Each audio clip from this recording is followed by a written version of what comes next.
Greetings, this is Families of Virtue, and I'm Thomas McCuddy. And I'm Thomas Quackenbush. And I'm Nick Wiegand, and this time we're going to talk about the virtue of Joseph. Going into Christmas season, one of the people that we so rarely talk about is Joseph, and really, as the way he handled everything that he went through, showed a lot of virtue, a lot of character. And so I'm going to begin with reading Matthew 1:18 through 25, just so we can kind of flesh out what we're seeing here. It reads, "Now the birth of Jesus Christ took place in this way. When his mother Mary had been betrothed to Joseph, before they came together, she was found to be with child from the Holy Spirit. And her husband, Joseph, being a just man and unwilling to put her to shame, resolved to divorce her quietly. But as he considered these things, behold, an angel of the Lord appeared to him in a dream, saying, Joseph, son of David, do not fear to take Mary as your wife, for that which is conceived in her is from the Holy Spirit. She will bear a son, and you shall call his name Jesus, for he will save his people from their sins. All this took place to fulfill what the Lord had spoken by the prophet.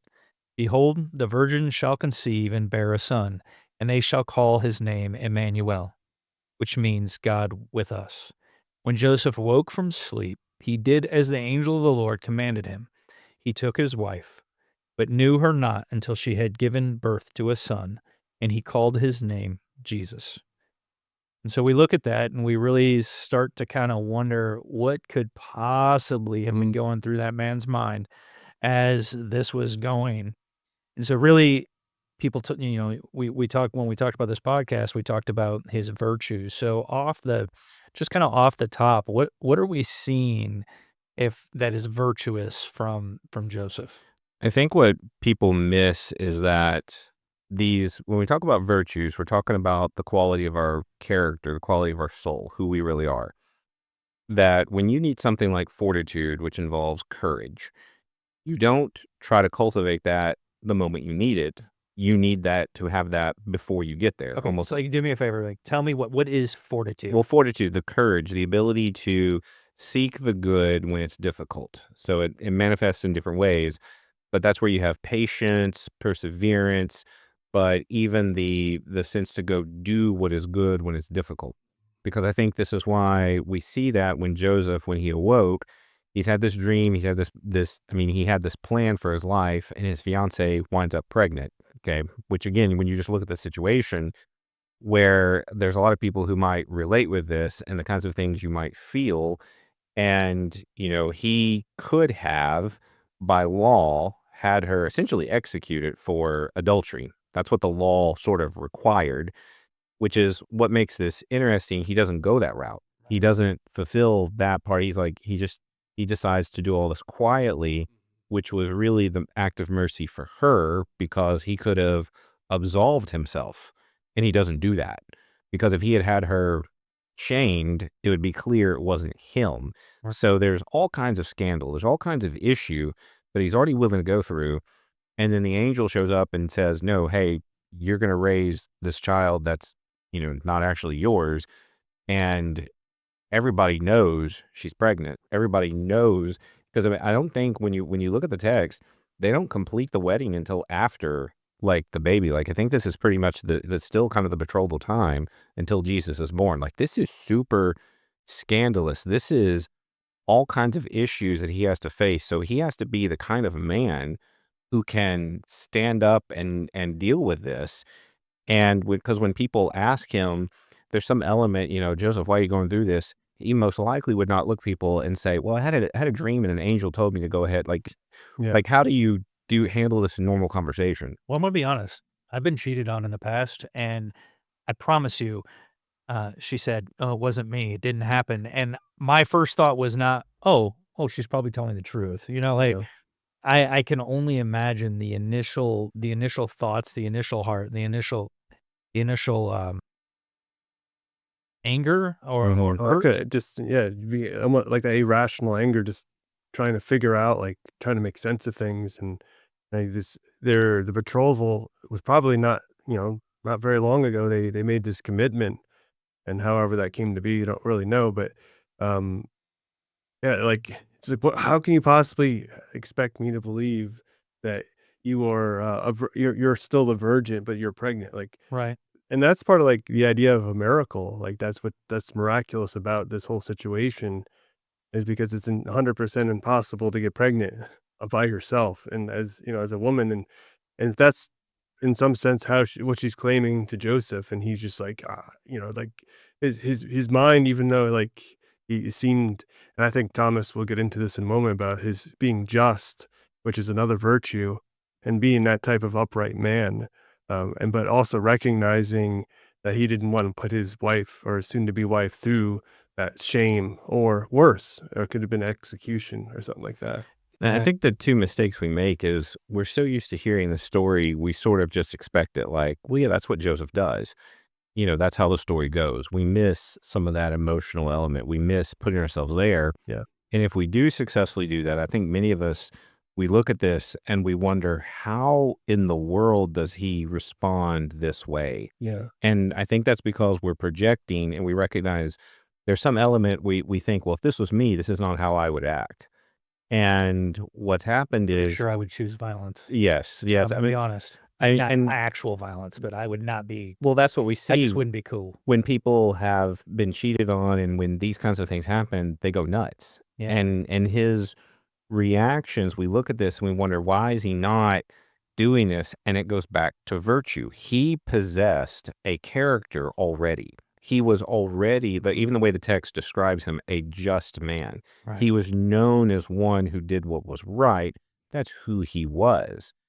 And I think what's interesting, the language there communicates almost this idea in a grammar that um, it's often translated, being a just man, he decides not to shame her. But the reality is the law calls for adulterers to be punished. So there's a possibility that the translation could be, despite being a righteous man, a law follower, he decides not to evoke the law, mm, which is some of the contrast there. But that's because in this instance, he's choosing mercy. He doesn't have to, because there's an element, he obviously didn't catch her in the act, because we understand what happened there. So there's some element he's just like, you know what? Let's not drag this out. Let's not go through this. And I think for most men, it's not just from a natural standpoint we would expect people, but I think from the Jewish legal system, there's some element again, almost like if you don't report the crime, you're complicit. Sometimes Mhm. people have that idea. Right. So this was a way for him to exonerate himself, yeah. to declare his own justice, but he's choosing not to. Right. And again, that comes from a deep place of character. That's not something Joseph got overnight. Yeah, a deep place of love. I mean, because really, it was a very loving thing to do towards her, even though he obviously felt betrayed if he was going to pursue divorce, right? Hmm. So a very deep place of love. Well, when we move past kind of his initial shock and the angel of the Lord comes to him and says, "Yo, this is not what you think it Yeah. is. This is of God. This is a child. You will call him Jesus. You will raise him as your own." I know many people who feel a calling on their life and don't follow through with it, Yeah. especially when it's gonna make you look bad to your family, to your friends, to your community. Like, people are going to talk, and he's gonna have to face this. So when we start talking about his virtue and just his ability to follow the calling on his life, what do you think what do you think is the key component with that? But it's a character that has been, as Thomas was bringing up, it has been, we don't really witness him and prior to this moment, but we don't, like, but we don't even with, like, Daniel, like, when Daniel is brought, into captivity, he has a lot of these character traits as well, and it's even his prudence and other things are on display, and he gets chosen for a specific role because of these virtues that he has, and the same thing, and I even with my teenagers as I teach Sunday school, going through some of these, I'm like, this, you don't just like, I'm preparing them for the next place. I'm preparing them for college and adult life. So, like you got to begin now. And I think when it comes to Joseph, he was somebody that had integrity and he had just these right understanding of the law and also this love and like the relationship. I don't know his what the relationship was, how their engagement came to be, but he obviously loved and admired her.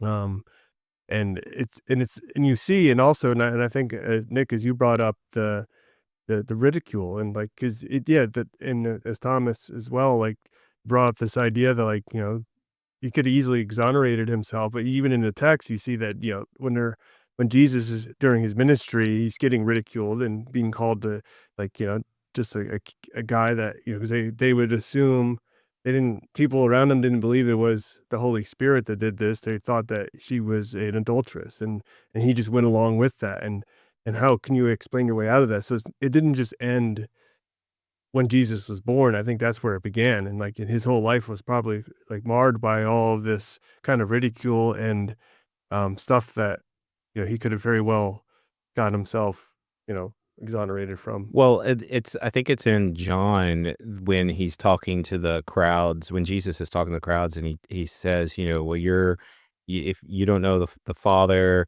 and the crowds basically, we know who our dad is. So, that They're this is not something that went away. This is not something that this obviously all the way to when Jesus, who, in his 30s is having ministry and people are bringing this up, right.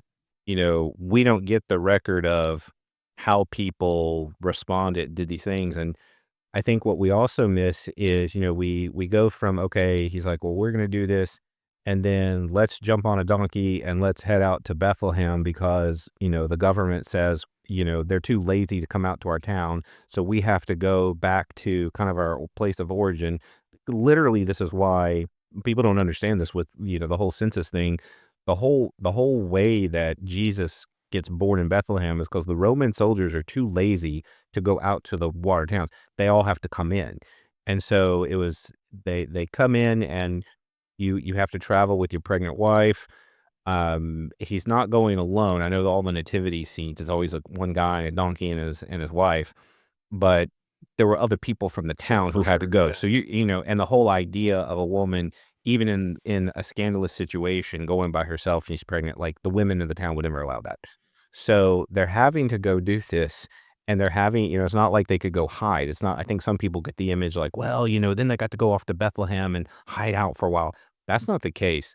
This man had to not only endure hanging out with people, going out, but also traveling with his pregnant wife, which was in a sense imprudent. Like you would never plan to do this, Yeah. but you have to be the kind of character who not only having fortitude and courage and the patience and the perseverance to withstand, you have to have a wisdom and how to handle this. And there's a sense of also trusting the Lord that he's already said, okay, I'm going to do this, but now we have to go and this has to happen. We don't have, no, we don't have any record that he was resistant or hesitant. I mean, the text doesn't say, but I think there's some element that if he was, it would have been recorded because you sometimes get that with people, like with Gideon. He's like, yeah, I'll do it, but, and they hold back. We don't get Like any, Zachariah, like with yeah, even Zechariah, like the whole angel coming, no, you're going to call him yeah, John. Like, no, I'm not. And the angel's like, yeah, let me show you. So you see from him this very understated representation of a virtuous man. Right. And I think this is why we don't get a lot of information on him. We don't see a lot, and we almost have to sort of fill in the gaps. We put ourselves in his place, and part of us, if you put yourself in his place and you look around, you're like, holy cow, how am I supposed to get through this? And what surprises us is we get this feeling of, I wouldn't have responded this way. And I think even when Joseph has that angel, the encounter with the angel, like you said, how many of us would wake up and be like, no, or I mean, Gideon would do that. He's like, Gideon, when he tested the Lord, he's like, let me put out this fleece. And then he got a miracle. And he's like, one more time, just to be sure. You don't get that from Joseph. You don't see any of that. He's just like, okay, we're going to do this. that requires a character to be in place. You cannot just jump up and endure. I think some of us, we can begin, but this man had to walk a lifestyle and he had to walk through a lot, and we have no record whatsoever of any faltering. Yeah, I think many Christians now just struggle doing the bare minimum because we're so afraid of what people will think of us Mhm. or the ridicule that may happen. Every Christian on this planet has a calling on their life. The Great Commission, Matthew 28:18, and Jesus came and said to them, "All authority in heaven and on earth has been given to me. Go therefore and make disciples of all nations, baptizing them in the name of the Father and of the Son and of the Holy Spirit, teaching them to observe all that I have commanded you. And behold, I am with you always to the end of the age." And I bring that up because Joseph was given this task, this monumental task of being ridiculed and kind of the gossip of the town by taking a son that wasn't his and raising it as his own. And he did it. And as you just said, we don't know if it was without hesitation, but it apparently, you make a good point. It would probably have been recorded. So we've got this idea of what this man was actually going to go through and how he embraced it and how he pursued that calling. And Christians now, we lack so much everything, so much virtue that I think the humility that he shows is pretty incredible. Do we have other examples? Like, what else do we know about Joseph outside of what we just read, outside of the very beginning? Well, there's not much because, I mean, we get where when Jesus was 12 and he goes into the temple, and we don't see a whole lot there. But I think one of the points I like to bring up is whether or not Jesus meant it this way. But in the Matthew that you read from, we have Joseph who displays righteousness, but a righteousness that's not fueled by the letter of the law. There's mercy, and there's this combination of just doing what God says. A few chapters later in the Sermon on the Mount, Jesus is going to say, unless your righteousness surpasses that of the Pharisees, then you won't see the kingdom of heaven. I think Joseph is that prefiguring of that righteousness that surpasses, because he's not living according to the letter of the law like the Pharisees. I would guarantee you the Pharisees would take issue with this, because I mean, it was the Pharisees, I think, who brought like the woman caught in adultery. Right. The Pharisees are always, like so particular. We must follow the law. And Joseph is the very first figure we see in Matthew that demonstrates one who has a righteousness beyond the law, that righteousness of those Christ-like characteristics before Christ did his ministry. Like he was modeling that. So I think there's a sense also that, you know, we always looked at Jesus and his mom. We always looked at Mary. I think we can say Jesus had a really good earthly dad. Right. He was in a sense, not that that's some of us, we don't think, just does Jesus need a role model? There's an element, that there's that element. He had a good family, and we underscore, and we don't really see, we don't think about Joseph's role. We know he must have died later on. We don't see him in his adult life. We have no record. We do not know what happened there. But I think it's just a great remembrance at this time to think about, oh, it's a little baby Jesus in the manger, but to realize the image we get of what it looks like to be faithful. And Joseph provides that. Joseph is a good father and shows it with the little snapshot we get. It is a very little snapshot, and kind of one of the things you just had brought up is we don't have a lot, but we do know that Jesus was protected. We do know Jesus was provided for. He was cared for. He was raised. He was, because we do have the temple, we know that he was looked after. Now, granted, he disappeared. Don't get me wrong, but we do know that there was the element of who Joseph was as a father. Um, if we're looking at the virtue of those things, where would you categorize those elements that we're just kind of we're kind of making these assumptions and leaps? Where would you categorize those in the chart of virtues? Well, and he, like we said, his ability to endure and embrace this is fortitude. This is the element of seeing the good that's difficult to achieve, and yet still moving forward and seeking that.